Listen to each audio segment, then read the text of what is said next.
သူနဲ့မှယုတ်ကလတ်တွေအပြေးဒီယုတ်ကလတ်တွေကလည်းဒီရောဓာကြီးတတ္တိကြောင့်အမျိုးစီလောင်ကျွမ်းချုပ်ရင်းနေတယ်လောင်ကျွမ်းချုပ်ရင်းမှုမဖြစ်တဲ့တခဏမရှိဘူးအဲ့ဒီလောင်ကျွမ်းချုပ်ရင်းနေတဲ့အတင်းသဘာဝလေးကိုကသမာဓိအားယူပြီးအမြန်နဲ့သူးပြီးစိုက်ပြီးရှိရတဲ့အခါမှာ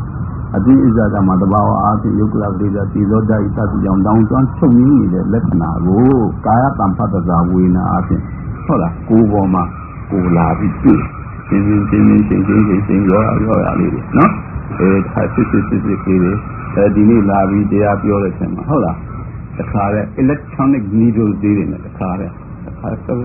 ထိုးနေဖို့ပုံလုံးဖြစ်တရားနဲ့တရားမတူဘူးနော်ဟိုသူဖြစ်တယ်ဆိုငါဒီလိုဖြစ်အောင်ဆိုငါဖြစ်အောင်ဆိုလုပ်လို့မရတနေ့ကမဟာသီဝမလေးကြီးလိုဖြစ်သွားအောင်ဟုတ်လားငါဖြစ်အောင်လုပ်လို့မရသူ့သဘာဝကိုခန္ဓာချင်းမတူဘူးကွနော်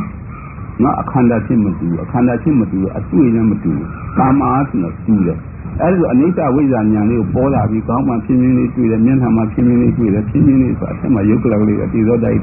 လောင်ကျွမ်းချုပ်ငင်းတဲ့သဘောမျိုးလက္ခဏာလေးကိုကလာပြီးတော့ကာတံဖတ်တာဝိနာကိုမှလာတွေ့တာကိုတွေ့တွေ့ရင်အဲ့ဒီဟာတွေကအနိစ္စပြည့်နေတဲ့သဘောလေးပဲလောင်ကျွမ်းချုပ်ငင်းတဲ့သဘောလေးပဲအနိစ္စခရထိန်တာချုပ်ဆုံးရင်းကြောင့်အနိစ္စမြည်အနိစ္စဆိုတာခရထိန်တာချုပ်ဆုံးရင်းကြောင့်ချုပ်ဆုံးနေတဲ့သဘောလေးတွေပဲအဲ့ဒါလေးကိုဉာဏ်နဲ့သိပြီးကြည့်နေဆိုရင်ဘာပေါ်လာတာအဲ့ဒီမှာအာလောကောဥဒ္ဒပါတိဆိုနိဗ္ဗာန်တတ်ခိပေါ့ခက်မင်းတို့ဟိုရင်းတွေမဟုတ်ပါဘူးပါတို့နေရမိတတ်တယ်မဟုတ်ပါဟုတ်လားအဲ့ဒါလေးတွေပေါ်လာတာတို့စီမှာကြည့်နိုင်တဲ့လူမြင်နိုင်တဲ့လူသိနိုင်တဲ့လူရှိတယ်မှာဒါရမြတ်တဲ့လူတွေမသိဘူးအဲ့ဒါဘယ်မှာရှိလဲတော့မတို့စီမှာတော့ရှိသိတဲ့သိဘယ်နေရာမှာရှိနေလဲဆိုတာကိုသိအဲ့ဒါလေးတွေပေါ်လာတာဒါလေးတွေအထက်မှာမကောင်းကြီးကြည့်တဲ့ကိလေသာတတ်တဲ့ပေါ်ပြီးပฏิပက္ခဖြစ်တယ်တိုက်တတ်ချင်းတိုက်တယ်နော် positive and negative reaction မဖြစ်ဘူးလားဟိုဟာ negative ကလည်းအကျဉ်းဆုံး negative အဟုလို့ကြီးဒီကလည်းနိဗ္ဗာန်တတ်တယ်ပေါ့တွေ့တဲ့ခါမှာတက်ချင်းရက်တော့ကန်တော့အထက်ကဓာတ်ကပြင်းလာတယ်ကန်လိုက်တဲ့ခါမှာမင်းအနိစ္စလေးအဒုံးပြန်ပြီးထွက်သွားတယ်အနိစ္စရှာမရဘူးတောင်းမှာပဲတင်းလာတယ်ဖြစ်ကုန်ဟုတ်လားမဖြစ်ဘူးလားကူလေလိုက်ကုန်ဟုတ်လားတော့ကြအနိစ္စဆိုရှာမှမသိဘူးတရားကြီးစီလိုက်အောင်လို့ရှာမစီလိုက်အောင်လို့ဖြစ်နေအဲ့ဒီခါကျတော့ပြန်ပြီးကိုယ်စိတ်ကိုစီးငြိမ်အောင်ပြန်လို့ရမှာသမာဓိဖြစ်အောင်ပေါ့သမာဓိဖြစ်အောင်လို့ရင်ဘာလို့ရမလဲ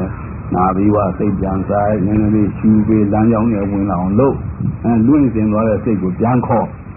ပြီးဒီမှာစီးငြိမ်အောင်လုပ်စီးငြိမ်လာတဲ့ခါကျဒီနေရာမှာချိန်ငွေလေးဖြစ်ပြီးရွလေးဖြစ်ဒီနားမှာလာပြီး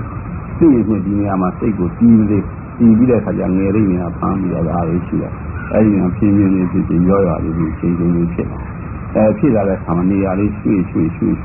တကူလုံးမှာဒီဖြစ်ပြတဲ့ဘောကဧကန္တအားဖြင့်အခါသိရှိနေတာကိုသိအောင်လုပ်တာတခြားအပြစ်တွေလိုက်ရှားတာမဟုတ်ဘူးကွနော်အသွင်ဣဇာတာမှာတဘာဝအားဖြင့်ဧကန္တအားဖြင့်ဒီကဲ့သို့ဖြစ်ပြတဲ့ဘောကရှိ